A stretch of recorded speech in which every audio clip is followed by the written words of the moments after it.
चुड़ैल पार्ट 1। ऊंची ऊंची पहाड़ियों और घने जंगल से घिरा हुआ भैरवगढ़ गांव काली पहाड़ी के ठीक पीछे था। काली पहाड़ी यानी मौत का घर।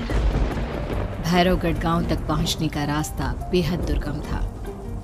लगभग 24 घंटे घने तूफान और तेज हवाओं की वजह से वहां के वीराने माहौल की कहानियां लोगों के दिलों को दहला देती थी। ऐसे बहुत कम लोग थे जो भैरवगढ़ गांव तक जाने की हिम्मत करते थे। लोगों का कहना था कि इस गांव के आसपास बुरी आत्माओं का साया मंडराता है।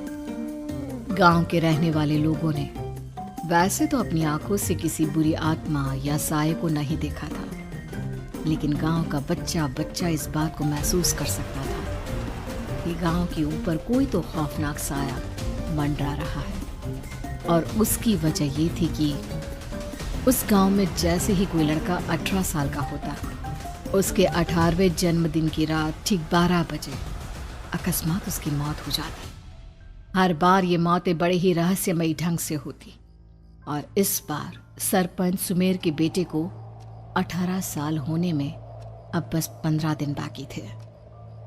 अजी सुनते हैं, हमारा बेटा भी कुछ दिन बाद 18 साल का हो जाएगा। कहीं वो डायन उसे भी खा गई तो। कैसी बातें कर रही हो? जब वो इस गांव में ही नहीं है तो कोई भी डायन या बुरा साया उसका कैसे कुछ बिगाड़ सकता है? उसे कुछ नहीं होगा। हाँ जानती हूँ, आपने उसे पढ़ाई के बहाने इस गांव से बाहर निकाल शहर भेज दिया है, लेकिन ये भी तो सच है ना कि वो बार बार यहाँ आने की जिद करता रहता है। वो चाहे कितनी भी जिद कर ले जानकी, पर मैं उसे इस गांव में कभी वापस नहीं आने दूंगा। मैं नहीं चाहता कि गांव के दूसरे लड़कों की तरह मेरे बेटे की भी अजीबोगरीब ढंग से मौत हो जाए। कभी कभी तो लगता है कि हम सब गांव वालों को हिम्मत करके अपने गांव को इस बुरी आत्मा से छुड़वा लेना चाहिए। लेकिन कौन जानता है आखिर वो खतरनाक साया किसका है?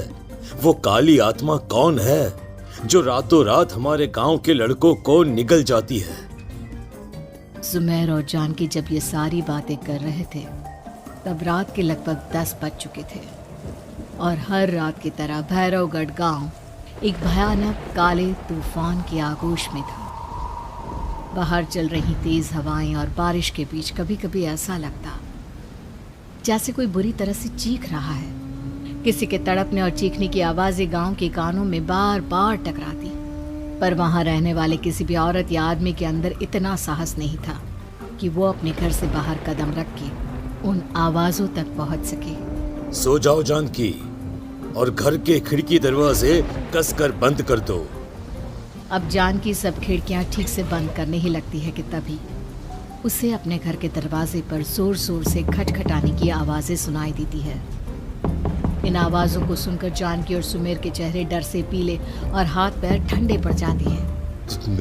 जानकी, जानकी, इतनी रात कौन होगा? पता नहीं, ऐसा लग रहा है कोई बुरी तरह से दरवाजा खटखटा रहा है। अरे हाँ, पर किसी की आवाज भी तो नहीं आ रही। क्या करूं? दरवाजा खोल लूं या नहीं? कहीं ऐसा ना हो कि किसी को हमारी मदद की जरूरत हो।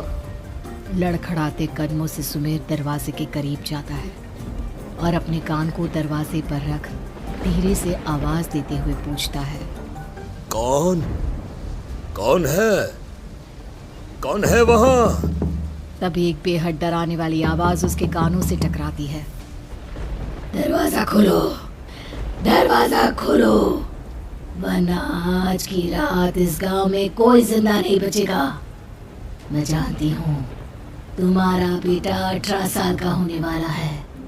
अगर उसकी जान की जरा भी परवाह है तो दरवाजा खोल दो।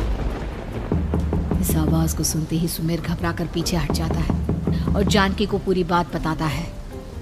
कहीं वो डायन हमारे घर तक तो नहीं पहुंच गई? अब हम क्या करेंगे? मुझे दरवाजा खोलना ही होगा जानकी। मेरे पास अब कोई रास्ता नहीं है। इतना कहकर सुमेर डर से अपनी दोनों आंखें कसकर बंद करता है और कांपते हाथों के साथ झटके से दरवाजा खोल देता है। तभी किसी के जोर से हंसने की आवाज सुमेर और जानकी को सुनाई देती है। उस आवाज को सुन दोनों दरवाजे की तरफ देखते हैं और सामने अपने बेटे राहुल को खड़ा देख दंग रह जाते हैं। राहुल के हाथ में उसका मोबाइल होता है जिसमें से वो आवाज बज रही थी। ये क्या मजाक है? और तू यहाँ, तुझे मना किया था ना गांव में आने को, समझ में नहीं आता क्या? 18 साल का होने वाला है तू। माँ, आप लोग भी पता नहीं किन अंधविश्वास भरी बातों पर भरोसा करते हैं। क्या क्या मैं अपने घर नहीं आ सकता? आप लोगों से नहीं मिल सकता? देख बेटा, हमने तुझे किसी वजह से ही इस गांव से दूर रखा था और यहां आकर तूने अच्छा नहीं किया।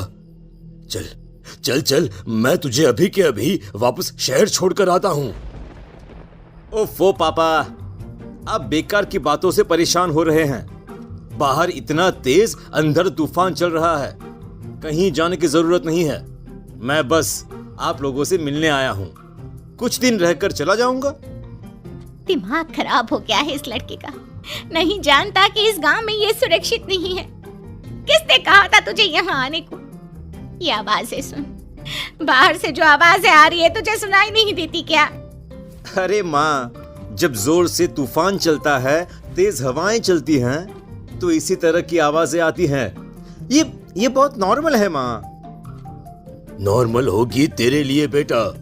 4 दिन शहर में पढ़कर आया है तो अपने माँ बाप की बात नहीं मान सकता। माँ, मुझे अभी बहुत जोरों से भूख लगी है, पहले कुछ खिला दो, और रात भी बहुत हो गई है। हम इस बारे में कल बात करते हैं, ठीक है? राहुल के वापस आ जाने से जानकी और सुमेर की आंखों की नींद उड़ गई थी। खाना खाने के बाद राहुल तो अपने बिस्तर पर जाकर सो गया, लेकिन जानकी और सुमेर पूरी रात उसके कमरे के बाहर पहरेदारी करते रहे। उन्हें पल पल इसी बात का डर था कि कहीं उनके बेटे को कुछ हो ना जाए। रात बीतती है, सुबह का सूरज निकलता है। अब जैसे ही वो राहुल को नींद से जागते देखते हैं तो उन दोनों के दिल को सुकून मिलता है। अरे माँ, पापा, आप अभी तक यहीं बैठे हैं? क्या पूरी रात सोए नहीं? जिनकी जवान बेटी की जान को खतरा हो, उन माँ बाप को नींद नहीं आती बेटा। अब तो वापस शहर चला जा। देखो माँ, मैं किसी जरूरी काम से इस गांव में आया हूँ, और वो काम पूरा होने के बाद मैं खुद यहाँ से चला जाऊंगा। काम? गांव में तेरा क्या काम है?